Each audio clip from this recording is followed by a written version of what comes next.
অন্ধভক্ত কথা কি কয়। আপনারা জানেন যে বর্তমান রাষ্ট্রপতি যিনি চুপ্পু, তিনি কিন্তু আওয়ামী লীগের একজন নেতা। সে বলতেছে, তার অন্ধভক্ত বলতেছে যে চুপ্পু সাহেবের বিকল্প বাংলাদেশে কেউ নাই, কিন্তু প্রফেসর ডক্টর মোহাম্মদ ইউনূসের বিকল্প বিএনপিতে অভাব নাই। এইগুলা যদি কথা হয়, তারপরে যে বিকল্প বিষয়গুলো নিয়ে কথা বলতেছিলাম, যে বিষয়টা হচ্ছে বর্তমানে আছে সালাউদ্দিন। এই সালাউদ্দিন কিন্তু 5 আগস্টের আগে বাংলাদেশের কোথাও ছিল না, যে কিনা লুকাই আছিল 5 আগস্টের আগে ভারতে। আজকে হয়তো তার জায়গাটায় স্বৈরাচার শেখ হাসিনাকে ওইখানে দিয়ে আসছে সে।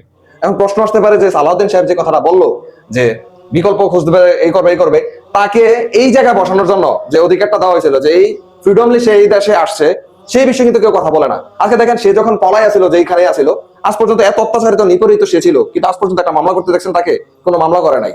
তাহলে বুঝতে হবে যে এই সমস্ত কাকতারুয়া গুলা যখন বেশি এসে লুটরাজ এইটা করতে চায়, তাহলে তার সুন্দর একটা নির্দিষ্ট পরিকল্পনা আছে। তো কাজে সালাউদ্দিন সাহেবকে বলতে চাই যে একটু বুঝা শুনে যদি কথা না কন, তাহলে কিন্তু আপনাকে নিয়ে প্রশ্ন উঠতে পারে যে আপনি আসলে কোথায় ছিলেন।